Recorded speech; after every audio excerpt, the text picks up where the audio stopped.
A paz do Senhor, meus amados irmãos e minhas irmãs, seja bem-vindo a mais uma aula do curso básico em Teologia Online. Estaremos iniciando uma nova disciplina de Hermenêutica Bíblica. Hoje é a nossa primeira aula e o tema dela é Introdução à Hermenêutica Bíblica. Eu sou o professor Humberto Carlos e sejam bem-vindos a mais uma aula. Meus irmãos, é interessante a gente relembrar que quando a gente fala de teologia, nós estamos falando de estudar sobre Deus e estudar as disciplinas relacionadas a Deus. E nós temos aqui, quando se fala de teologia, a gente percebe que teologia também está relacionada ao nome do indivíduo e a sua linha de pensamento. Nós temos a teologia joanina, que é do apóstolo João, que quando a gente percebe a teologia de João, a gente vai observar que no Evangelho de João, sua linha de pensamento, ele enxerga Jesus como o Filho divino de Deus, é o Verbo que se fez carne. Então a gente enxerga a divindade de Jesus. Então a teologia de João vai estar muito abordando a divindade do Senhor Jesus e também a sua humanidade. Nós temos também a teologia paulina, a qual a gente vai ver que o apóstolo Paulo ele já vai abordar um pouco os assuntos sobre salvação, justificação, regeneração, eleição, predestinação. Então a gente já vai ver uma teologia paulina um pouco mais ampla e mais diversificada. Nós temos também aí o pai da igreja, a teologia agostina, nós temos a teologia arminiana, wesleyana e muito outras. Nós temos também, podemos relacionar a teologia pelo local. Nós temos a teologia de Alexandria, nós temos a teologia da antiga Princeton, temos a teologia de Merseburg e de New Haven. Então, também podemos ver aí a teologia dos conteúdos das alianças. Nós temos aí a teologia do Antigo e do Novo Testamento. E nós temos o uso a qual também elas se empregam. E na disciplina anterior nós estudamos sobre teologia sistemática. E nós estaremos estudando sobre a teologia exegética. E também existe a teologia bíblica, histórica e prática. Quando a gente fala de teologia do Antigo e do Novo Testamento, que é acerca do conteúdo das alianças, nós vemos aí que no Antigo Testamento nós temos a teologia, ali é a lei, né? Nós temos ali a Tanakh, mas toda a teologia do Antigo Testamento está baseada na Torá, que é o Pentateuco, os 5 primeiros livros. E do Novo Testamento nós temos evangelhos e os demais livros e cartas, né? Que é acerca do Evangelho e da graça. Quando a gente fala da teologia, nós podemos dividir em 4 áreas principais. Alguns vão dividir em 5, né? Imagine um prédio aí de 5 andares ou de 4 andares, porque tem gente que coloca a teologia bíblica e exegética no mesmo patamar. Mas a gente vai dividir em 5. Nós temos aí teologia bíblica, exegética, teologia histórica, aplicada ou prática e a teologia sistemática. Quando a gente fala teologia bíblica, divide-se em teologia bíblica do Antigo e do Novo Testamento e os livros, quando a gente vai estudar acerca de cada livro, de cada autor, de quem é o autor, a data. E aí nós temos essa teologia bíblica. A teologia exegética é quando que a gente vai estar estudando. A gente vai estudar sobre exegese, hermenêuticas e línguas originais, caso o hebraico, o aramaico e o grego. Na teologia histórica, nós vamos analisar o desenvolvimento da teologia ao longo da história, né? A história da igreja e dos pensadores e os desvios heréticos. Então, se estuda aí, né, a história da igreja, vai estar estudando sobre as doutrinas, os credos, as confissões, acerca de Lutero, a Reforma Protestante e os teólogos contemporâneos. Na teologia prática se estuda aconselhamento pastoral, teologia pastoral, homilética, liturgia de culto, educação cristã, evangelismo e missões. Teologia sistemática, que a gente estudou disciplina passada, é conhecida também como teologia dogmática, né, que é tido como crenças, é tido como crenças absolutas, pois defende os dogmas doutrinários e bíblicos. Nós temos aí bibliologia, teotologia, cristologia, pneumatologia, angelologia, antropologia, amartologia, soteriologia, eclesiologia e escatologia. Quando a gente vai falar de teologia exegética ou hermenêutica, que nós vamos estudar, fala de estudar um pouco sobre as línguas originais da Bíblia. E é interessante a gente observar que nós temos aí o hebraico. O hebraico é a língua que Deus falou, e quase todos os textos do Antigo Testamento foram redigidos em hebraico. A palavra deriva-se do nome do patriarca Eber, descendente de Sem, filho de Noé.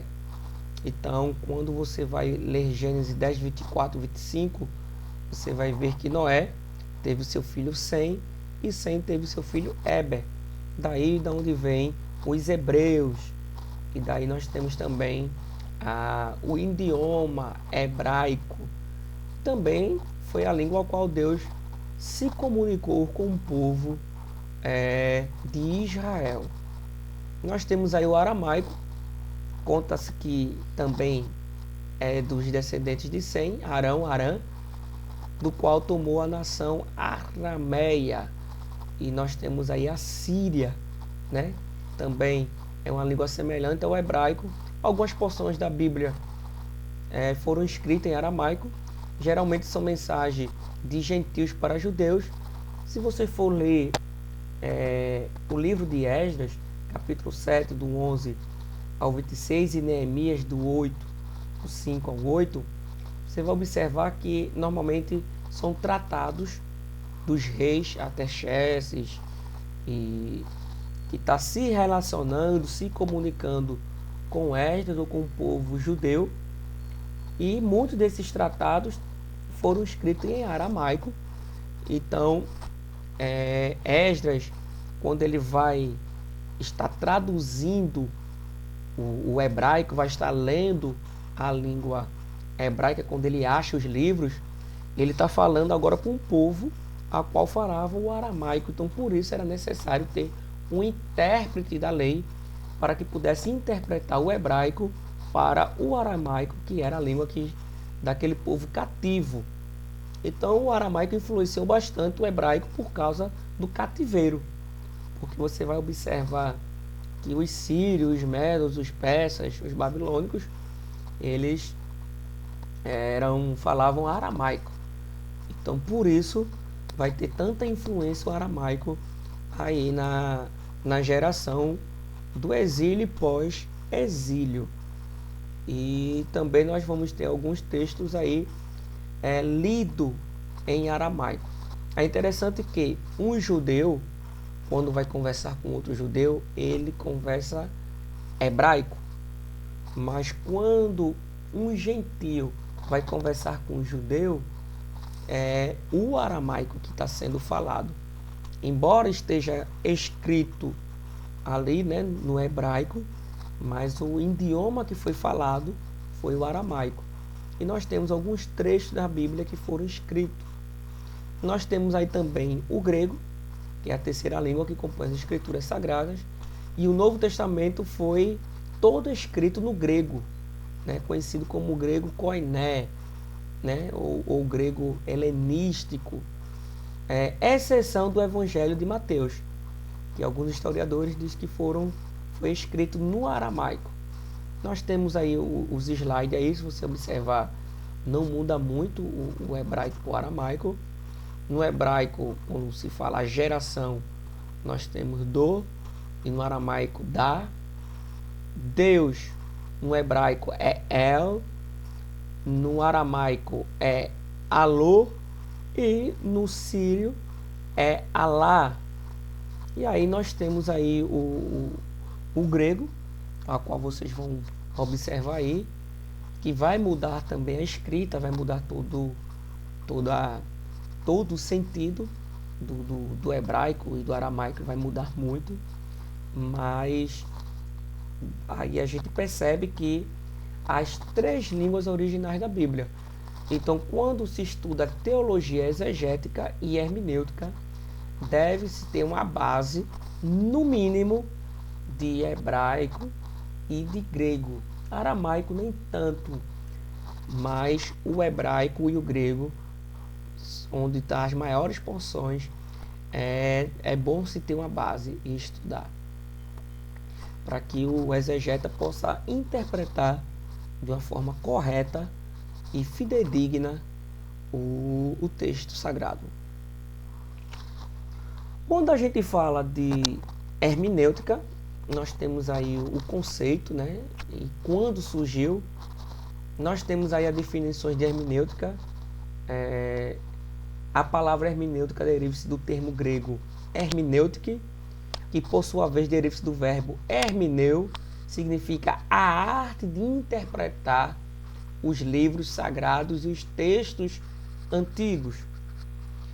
De modo geral e mais abrangente, fala da teoria da interpretação de sinais e símbolos de uma cultura e da arte de interpretar leis.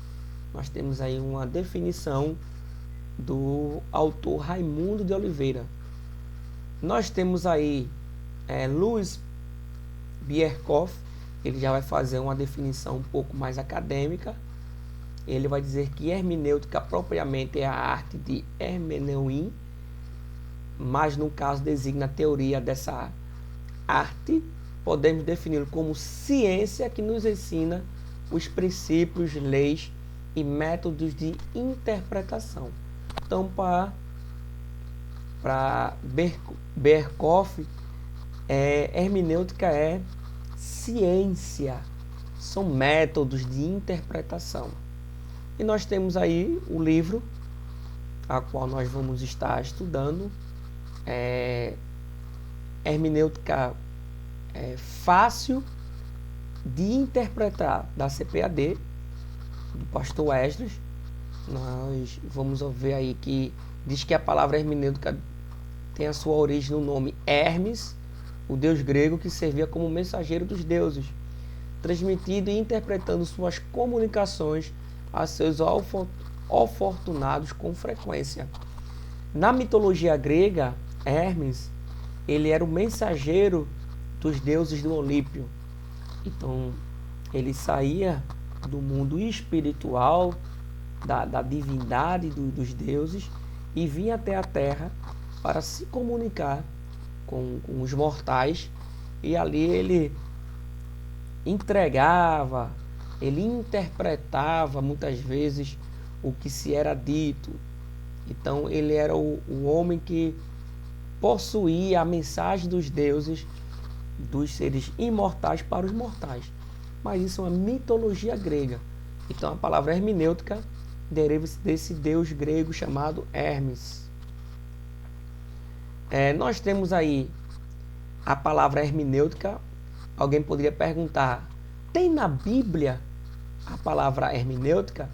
Quando nós vamos ler Lucas 24, 27, e diz que, e começando por Moisés, discorrendo por todos os profetas, expunha-lhes o que a seu respeito constava em todas as Escrituras. Então nós temos essa expressão aí, essa palavra expunha-lhes. No grego lá nós temos diermeno, que é tornar claro o sentido do que é dito, explicar, expor, traduzir para a língua nativa de alguém. Então perceba que diermeno vem de hermenêutica. Nós temos aí o sentido de explicar, de expor, de traduzir. Então a gente observa que tem sim a palavra hermenêutica na Bíblia. A hermenêutica tem seus princípios esses que a gente precisa entender a diferença de exegese e eisegese. Quando se fala de exegese, fala do modo correto de traduzir e interpretar o texto. E quando se fala de exegese, fala do modo errado de interpretar um texto. Exegese é a análise, a explicação, a interpretação de uma obra feita de maneira cuidadosa. Comentário cujo propósito é esclarecer ou interpretar detalhadamente um texto, uma expressão ou uma palavra. Quando se fala de exegese, a gente tem que lembrar de um garimpeiro. Alguém que está garimpando, está cavando, até encontrar o tesouro. Assim é um exegeta.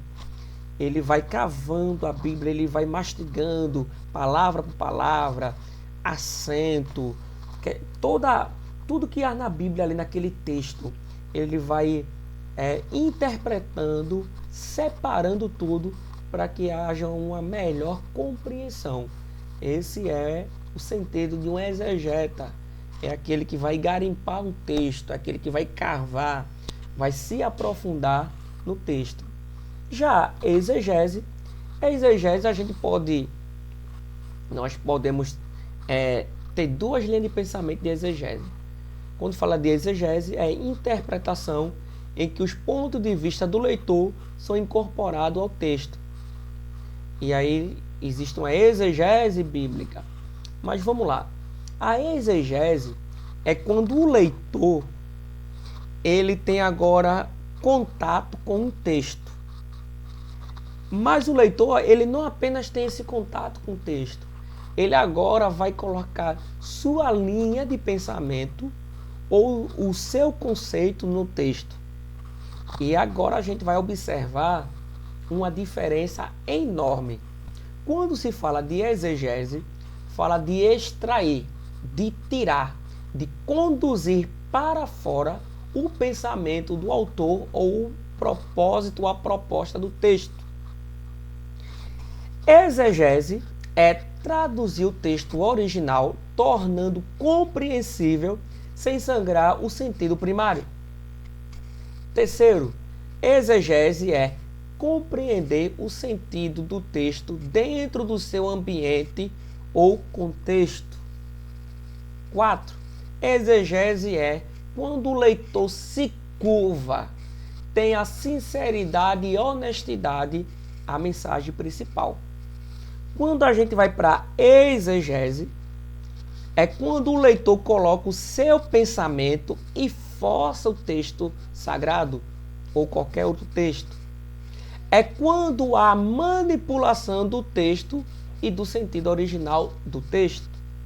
Terceiro, é quando o leitor ignora o contexto sob pretexto ideológico e preconceituoso. 4.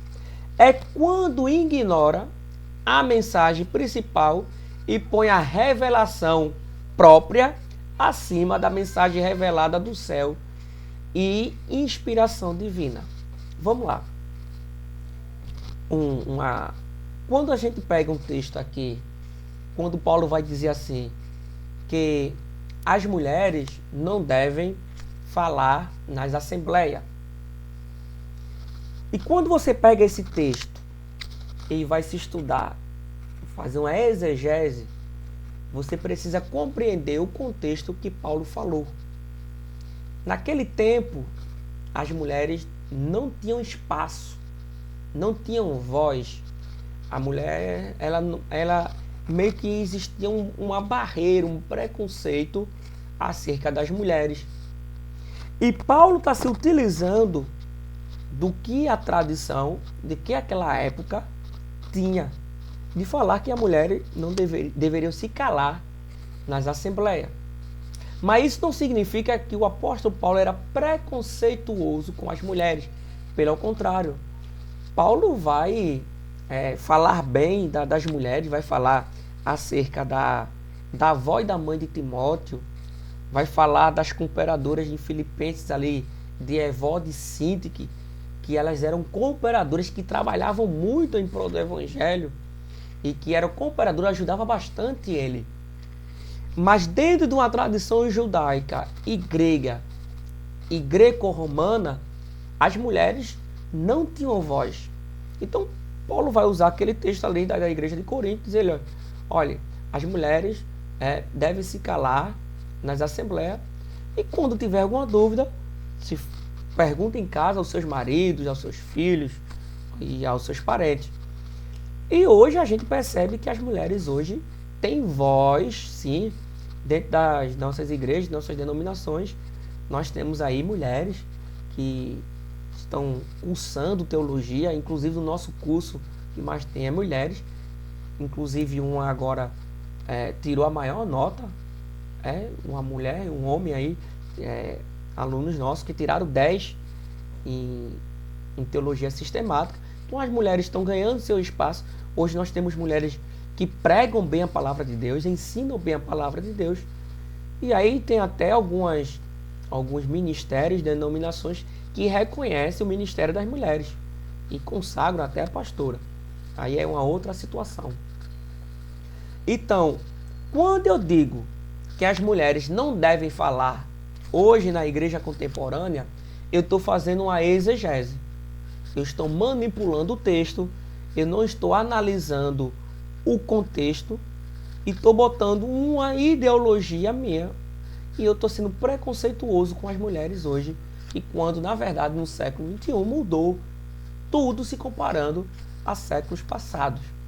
Então, quando se faz uma exegese, eu vou explicar que Paulo estava se utilizando daquele ambiente, daquele contexto, e que no contexto hoje atual, as mulheres podem sim falar e ter a oportunidade dentro da igreja, sim. Então, se eu for usar a exegese, forçar o texto, eu vou dizer literalmente que a mulher não deve falar dentro da igreja.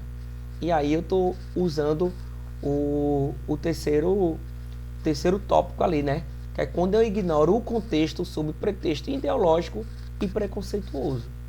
Então, quando se fala de hermenêutica bíblica, nós precisamos estudar, compreender o contexto a qual um texto estava sendo falado.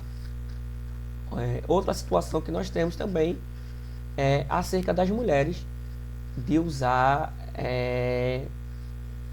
cabelo curto. Paulo vai dizer que a mulher não deveriam cortar o cabelo e que usasse o véu. E nós temos hoje algumas denominações que é a igreja do véu, que não cortam o cabelo e que usam véu. Nada contra a questão de cultura, mas isso não pode ser uma doutrina bíblica. Pode ser uma doutrina de uma denominação, pois foi para aquele ambiente, porque no ambiente que Paulo falou que as mulheres não deveriam cortar o cabelo, por quê? Naquele tempo do apóstolo Paulo, existia um templo sagrado para a religião, para a mitologia grega, da deusa Afrodite, a deusa da sensualidade. E ali existiam as prostitutas religiosas, mulheres que se prostituíam, né? Com pessoas que iam lá fazer sacrifícios.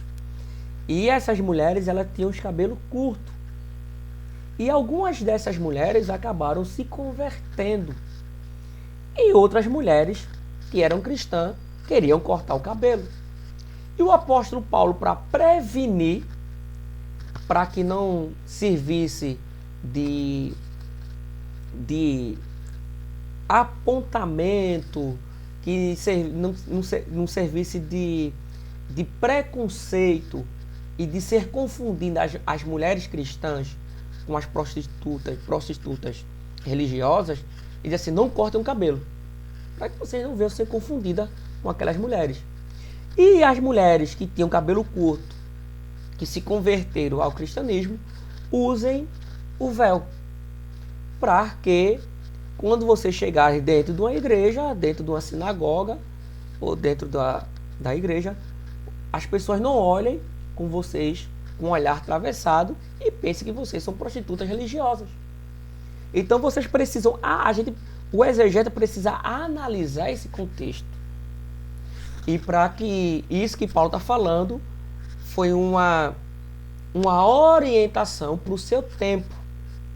E não é uma doutrina bíblica, foi uma orientação para a igreja de Coríntios por um contexto. E aí nós não podemos querer forçar isso para dentro de nossas igrejas. Então hoje nós temos mulheres que, por questão genética, outra por questão até mesmo não sei, de beleza, de vaidade, usam cabelo longo, outras cabelo curtos. Mas o ideal é que as mulheres não devem, né, usar o cabelo curto, para que não fosse confundida naquele tempo. Hoje em dia já tem denominação que libera, outras que não libera, e aí vai de denominação. Mas a ideia é, eu não devo pegar aquele texto bíblico e querer aplicar hoje para os nossos dias. A denominação, como uma Assembleia de Deus, uma igreja, a congregação cristã, que é a Igreja do Véu, uma batista, uma presbiteriana, ela tem seu estatuto, tem as suas normas, e aí vai falar como é que se deve se usar o cabelo, se pinta, se não pinta, se usa brinco, se usa véu, se não usa véu, e aí vai de denominação. Mas, biblicamente, a questão do cabelo curto foi para aquele período e a questão do véu foi para aquele período. Então, a hermenêutica vai nos ajudar a interpretar esse texto. Já um exegese, ele vai querer forçar e vai dizer, não, toda mulher deve usar véu e toda mulher não deve cortar o cabelo. Então aí ele está forçando o texto. Se ele quer dizer que a Bíblia diz isso, não, a Bíblia diz que a mulher não deve cortar o cabelo. Sim, a Bíblia diz isso, mas foi naquele contexto de Paulo. Mas se você não quer que as irmãs não usem o cabelo curto, você vai dizer, olha, irmão, nós temos um estatuto que a nossa denominação não libera as mulheres com cabelo curto. É você que está querendo. Você não vai dizer que é a Bíblia que diz. A Bíblia falou para aquele contexto. Então, essa é a diferença de exegese e exegese. Tá bom? É quando há uma interpretação do contexto e do ambiente a qual aquele texto foi falado e traduzido. Então fica bem claro que exegese é quando a gente compreende, tira do texto as verdades e o pensamento do autor. E exegese é quando eu coloco o meu pensamento dentro de um texto e forço e acabo sangrando. Quando se fala de hermenêutica, hermenêutica é ciência tanto bíblica quanto secular. Hermenêutica,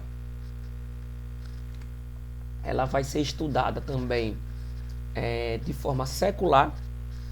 Você vai ver aí quem faz direito, vai estudar sobre direito, se faz a hermenêutica, para que possa compreender as leis. Nós temos agora aí, né, a questão, vivenciando aí no Brasil, nós temos o Senado, né, os deputados que criam as leis.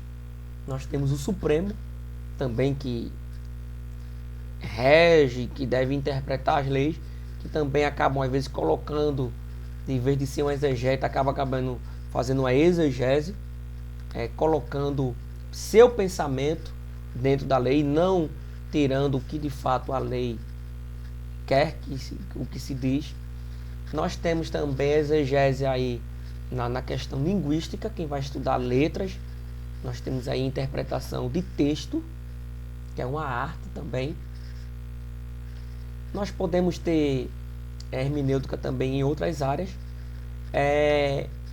Quando se fala de hermenêutica, fala de métodos, técnicas da interpretação, que é o estudo e a compreensão do texto. Na próxima aula, nós vamos ainda, eu acredito que a partir da terceira aula, nós vamos começar a ter algumas técnicas e métodos de interpretar texto. Nós temos aí também hermenêutica como a ciência e a arte da interpretação da linguagem. Hermenêutica é mais ciência do que arte, porque quando se fala de arte, também os pintores, quando se pinta, tem ali uma paisagem, não existe uma interpretação do que aquele autor, aquela obra de arte quer dizer. Isso é hermenêutica, quando você interpreta. Mas a hermenêutica está mais na interpretação linguística, científica, do que propriamente arte. Tá bom? Onde houver linguagem, pode haver hermenêutica. Hermenêutica é a interpretação boa, e quando fala de interpretação boa, é a revelação do Espírito Santo e uma metodologia para a interpretação. Infelizmente, tem pessoas que, quando vão ministrar uma palavra, ou quando vão interpretar o texto, ele diz assim, não, revelação apenas só do Espírito Santo. De fato, a revelação do Espírito Santo, mas também estudar teologia para você ter métodos de interpretação. Então a gente viu agora na hermenêutica, quando vai estudar a exegese, a gente acaba conhecendo um contexto histórico, e contexto histórico, o Espírito Santo, meus irmãos, pode até revelar, mas é num curso de teologia e é através de métodos e de conhecimento é que você vai ter um conhecimento histórico, tá bom? Então, deve ter aí a graça e o conhecimento, esse equilíbrio. Então, a interpretação boa é a graça, que é a revelação do Espírito Santo, e a metodologia para a interpretação, que vem o conhecimento teológico. E desde já eu queria parabenizar vocês que estão assistindo a aula, pois vocês estão investindo, né, nessa interpretação, nesse conhecimento bíblico.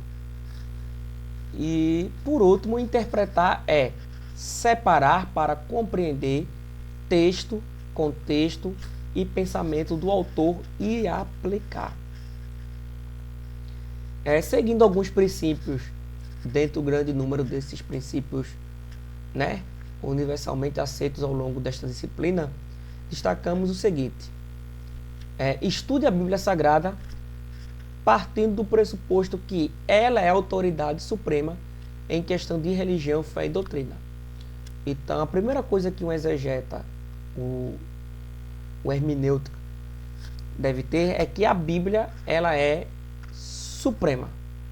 Ela é uma verdade absoluta e ela é a autoridade suprema. Então, você jamais vai querer interpretar a Bíblia, questionar ou perceber que ela tem erros. Então, a partir do momento que você vai estudar a Bíblia, dizendo com a linha de pensamento que ela contém erros, você já criou um bloqueio para interpretar ela de forma sadia. Enquanto, na verdade, a Bíblia é inerrante e é infalível. E são as Sagradas Escrituras. A gente aprendeu isso na disciplina anterior de Teologia Sistemática de Bibliologia. Não se esqueça que a Bíblia é a melhor intérprete de si mesmo. Isto é, a Bíblia interpreta a Bíblia. Um exemplo, existe um texto que fala assim: e se arrependeu Deus de ter feito o homem. E um outro texto bíblico vai dizer que Deus não é homem para que minta e nem filho do homem para que se arrependa. Opa, isso aqui diz que Deus se arrependeu. E aqui está dizendo que Deus não se arrepende. E agora? Então, quando a gente vai fazer uma exegese do texto, a gente aprende que quando ali o autor bota que Deus se arrependeu de ter feito o homem, no original, não é que Deus se arrependeu. No original, Deus se entristeceu. Mas por uma compreensão melhor, chamamos de antropomorfismo, que é quando a gente coloca sentimentos humanos e relacionado à divindade para ter uma compreensão melhor. Então nós temos ali um antropomorfismo, dizendo que Deus se arrependeu. Mas na verdade Deus não se arrepende. Tudo que Deus faz é perfeito. Então na verdade Deus ficou triste em ver o pecado da humanidade, mas não se arrependeu de ter feito o homem, porque se arrepender é quando a gente faz algo de errado e quer voltar atrás. E Deus não quis voltar atrás acerca da criação do homem. Dependa primeiramente da fé salvadora do Espírito Santo para a compreensão da interpretação da Escritura. Então, antes de ler um texto, é interessante orar, né, para que o Espírito Santo possa ajudar o intérprete. Lembrando que o autor é o Espírito Santo. 4. A interpretação, a experiência pessoal à luz da Escritura, não é a Escritura à luz da experiência pessoal. Ou seja, tem pessoas que querem botar sua experiência pessoal acima da revelação divina. Ou seja, eu tive uma experiência assim, assim, assim, assim. Esse texto não tá bom não, mas eu tive uma experiência, o que vale é a minha experiência. Então, isso é uma forma errada, tá bom? Então, não é a sua luz que vai interpretar a Bíblia, é a luz da Bíblia que vai interpretar a sua luz, tá bom? Os exemplos bíblicos só têm autoridade prática quando amparados por uma ordem que faça um mandamento geral.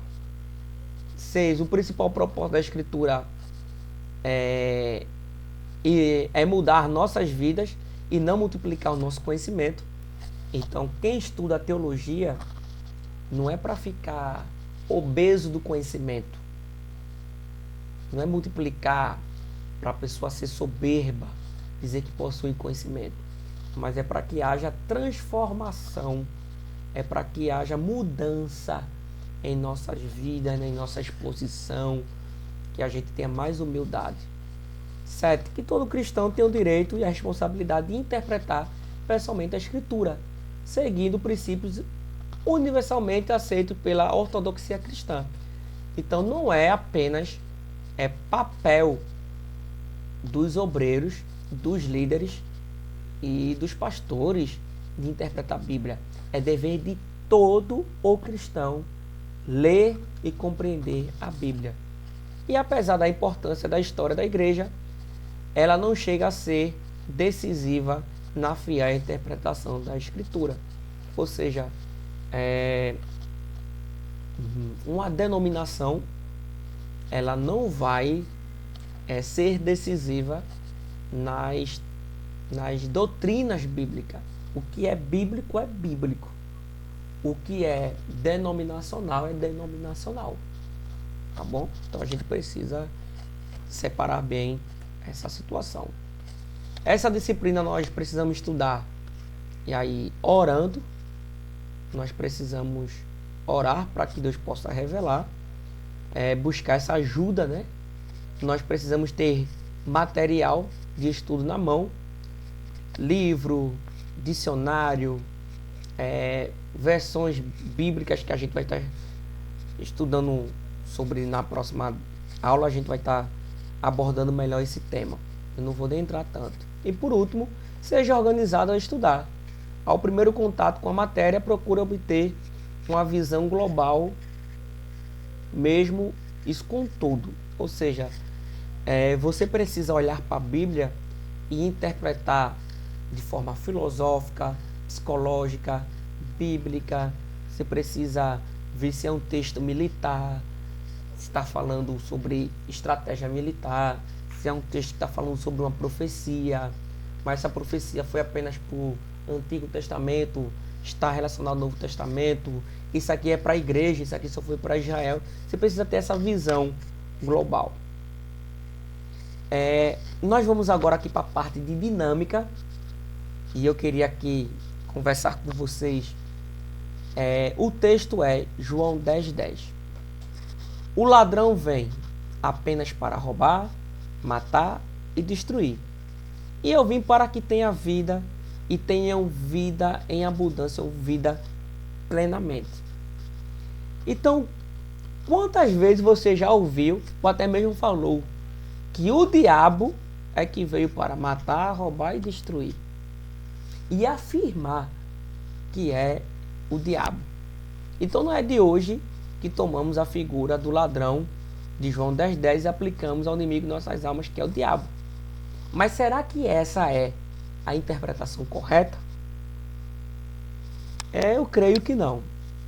Após uma breve compreensão do contexto no qual este verso está inserido, iremos entender que em momento algum Jesus tinha em mente a figura do diabo. Ele deixou bem claro que o ladrão e não o diabo. Embora o diabo, ele pode sim matar, roubar e destruir. Mas quando vocês lerem o texto de João, eu queria até aqui pegar o texto bíblico, se vocês pegarem, você vai dizer, vai observar que e chegando o lobo, o ladrão foge, o ladrão sai. E o bom pastor dá a vida pelas suas ovelhas para proteger. Então, quando Jesus fala que o ladrão vem apenas para roubar, matar e destruir, e esse ladrão, quando vê o lobo, ele foge. Esse ladrão é chamado de mercenário. E o ladrão e o mercenário que Jesus está falando aqui, Jesus está falando para a classe de religiosos daquele tempo, que eram os fariseus, saduceus e escribas. Eles eram os hipócritas. Então é esse grupo religioso que Jesus está dizendo que eles são ladrão. Que eles apenas queriam roubar e matar e destruir o povo de Israel, as ovelhas de Israel. Então eram eles que roubavam, matavam e destruíam, né, as ovelhas, a vida das ovelhas ou do povo de Israel. Mas quando o diabo, que é o lobo, aí sim, o lobo sim é o diabo. Então quando o lobo aparece, que é o diabo, eles fogem. Mas Jesus enfrenta o lobo, o bom pastor enfrenta o lobo. Então quando vocês forem analisarem sempre o texto, leia o antes e o depois, para que você possa ter uma compreensão melhor do texto. Então, nunca diga que esse ladrão é o diabo. E tem pessoas que ainda dizem, está escrito, João 10,10, o ladrão vem apenas para roubar, matar e destruir. Então vocês agora estão estudando teologia, vocês estão agora num novo ambiente, um ambiente de seminário. Então, não vai ser mais compreensível vocês cometer algum desses erros, ou se observarem algum dos irmãos falando na igreja, tenha humildade para escutar, não queira rebater, mas numa oportunidade que você tiver, com bastante humildade, converse com o irmão, explique a ele, ou se tiver uma oportunidade, pregue sobre esse texto e explique sobre esse texto. Então, hermenêutica é isso, é você interpretar. E o texto deixa bem claro, o ladrão e não o diabo. Tá bom? Então, vocês vão ter agora uma atividade, que está em Atos 14:12. E quando vocês vão ler esse texto, vai dizer que o povo ali chama Barnabé de Zeus e Paulo de Mercúrio. E eu quero que vocês analisem o texto e vocês vão mandar para mim ou por WhatsApp, escrito, ou num caderno, mesmo vocês fazem, ou pode mandar em PDF. Vocês mandam no meu particular, no meu privado, no WhatsApp. Vocês vão botar lá, por que chamaram Barnabé de Zeus? Por causa disso. E quem era Zeus? Vocês vão estudar, vão pesquisar quem era Zeus. Por que chamaram Paulo de Mercúrio ou Hermes? Porque Mercúrio era o deus grego, o deus romano, e Hermes era o deus grego, mas ambos eram a mesma pessoa, tinham a mesma função. E por que eles chamaram Paulo de Mercúrio ou de Hermes? E quem era Hermes? E quem era Mercúrio? Então, a atividade de vocês é essa, e vocês vão fazer aí uma interpretação. E a interpretação é essa. Por que chamaram Barnabé de Zeus e quem era Zeus? Tem. Por que chamaram Paulo de Mercúrio e quem era Mercúrio? Pronto. O próprio texto vai lá e vai interpretar. Então vocês vão pesquisar. Então chegamos ao final de nossa aula. Deus abençoe e até sábado nós temos a próxima aula. Então foi um prazer, é sempre um prazer estar com os irmãos. Deus abençoe, continue abençoando os vossos estudos. Fiquem na paz.